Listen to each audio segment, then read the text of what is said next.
Halo, selamat datang. Hari ini kita akan membahas salah satu peristiwa paling penting dalam sejarah awal Islam.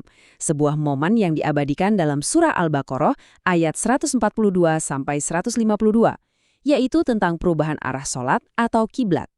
Percaya, Dev, ini lebih dari sekedar perubahan arah geografis. Peristiwa ini adalah sebuah ujian keimanan, momen pembentukan identitas, dan juga penyingkap hikmah ilahi yang sangat dalam. Yuk, kita telusuri sama-sama. Kita akan bagi cerita ini jadi 6 bagian. Kita mulai dari konteksnya di Madinah, lalu saat wahyu turun, reaksi yang muncul setelahnya, sampai apa dampaknya bagi kita semua hingga hari ini. Oke, kita mulai bagian pertama. Coba kita bayangkan suasana di Madinah saat itu. Setelah hijrah, kaum muslimin menghadapi sebuah tantangan yang benar-benar menguji hati mereka. Jadi, selama sekitar 16-17 bulan, arah sholat kaum muslimin itu menghadap ke Yerusalem.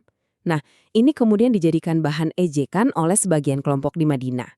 Bisa dibayangkan ya, setiap hari mereka mendengar cemoohan seperti, kalian ini ikut-ikutan kiblat kami, memangnya tidak punya arah sendiri. Di tengah semua tekanan itu, ada sebuah kerinduan yang amat sangat di hati Nabi Muhammad SAW. Beliau rindu sekali dengan Ka'bah di Mekah, kiblat dari leluhurnya, Nabi Ibrahim. Al-Quran bahkan mengabadikan momen ini, bagaimana wajah beliau sering menengadah ke langit, penuh harap menanti petunjuk dari Allah. Nah, penantian yang penuh harap itu akhirnya terjawab. Dan caranya, wah, benar-benar dramatis. Ini membawa kita ke puncak dari keseluruhan kisah ini.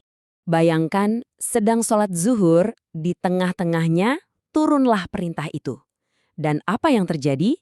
Tanpa berhenti, tanpa bertanya-tanya dulu, Nabi dan para sahabat langsung berputar 180 derajat. Ini adalah gambaran iman yang paling nyata, ketaatan yang instan dan total. Dan kisah ketaatan yang luar biasa ini nggak berhenti di satu masjid saja loh.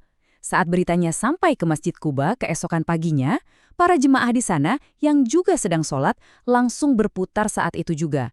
Ini menunjukkan betapa seluruh komunitas benar-benar tunduk pada perintah Allah. Tentu saja ya, perubahan sebesar ini pasti memancing berbagai reaksi. Dan disinilah peristiwa ini jadi semacam filter dari Tuhan untuk melihat siapa yang sungguh-sungguh beriman. Mari kita lihat apa yang terjadi. Dan benar saja, persis seperti yang Allah sudah isyaratkan di Al-Quran, para pencemooh langsung bersuara. Mereka mencoba menyebar keraguan. Tapi lihat betapa hebatnya Al-Quran. Argumen mereka sudah dipatahkan bahkan sebelum mereka sempat mengucapkannya, dengan menyebut mereka as-sufaha, atau orang-orang yang dangkal akalnya.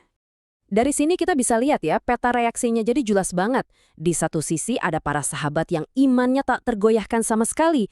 Di sisi lain, ada kelompok-kelompok yang justru menjadikan peristiwa ini sebagai amunisi untuk menyerang komunitas muslim yang waktu itu masih baru terbentuk. Nah, ini dia kuncinya. Ini intinya. Allah sendiri yang menegaskan dalam ayat 143 bahwa kiblat yang pertama itu adalah sebuah ujian. Perubahan ini memang sengaja dirancang untuk memisahkan siapa yang benar-benar setia mengikuti Rasul dan siapa yang imannya ternyata rapuh. Dan dari ujian yang berat ini, lahirlah sesuatu yang sangat istimewa. Komunitas Muslim diangkat statusnya ke level yang benar-benar baru dan terhormat. Dan inilah identitas baru itu. Allah menganugerahkan gelar ummatan wasatan. Apa sih artinya? Artinya adalah umat pertengahan. Sebuah komunitas yang adil, seimbang, terbaik, dan menjadi penengah yang menjauhi segala bentuk ekstremisme. Status istimewa ini, tentu, datang dengan sebuah tanggung jawab yang besar. Menjadi syuhada 'alan nas, atau saksi atas seluruh umat manusia. Tugasnya adalah untuk menjadi teladan dalam menegakkan keadilan dan kebenaran, sebagaimana Nabi SAW adalah saksi dan teladan bagi mereka. Oke, sekarang kita masuk ke bagian yang super menarik. Kita akan lihat betapa presisinya pilihan kata dalam Al-Quran. Karena dalam Al-Quran tidak ada satu kata pun yang dipilih secara kebetulan, semuanya punya makna yang dalam. Perhatikan deh, Al-Quran menyebut para pencemooh itu as-sufaha, bukan al-juhal. Kalau al-juhal itu artinya kan orang yang tidak tahu. Tapi as-sufaha, wah, ini lebih dalam lagi. Ini bukan cuma soal nggak tahu informasi, tapi ini adalah sebuah celaan moral yang menunjukkan kedangkalan akal dan hati karena berani mempertanyakan otoritas Tuhan. Lalu ada kata taqallub. Kata ini dipakai untuk menggambarkan wajah Nabi yang menengadah ke langit. Ini bukan sekedar melihat ke atas loh.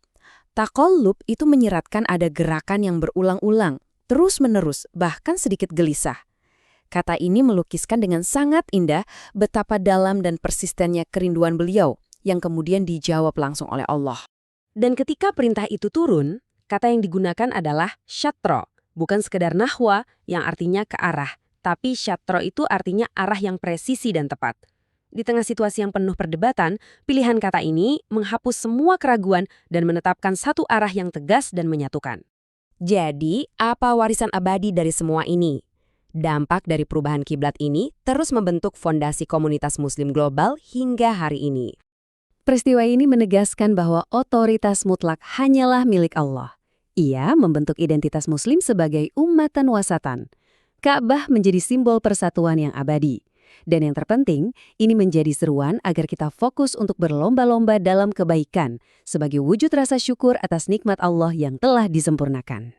Pada akhirnya, perubahan kiblat adalah soal perubahan orientasi batin menuju persatuan, identitas yang kokoh, dan kepasrahan total kepada Sang Pencipta.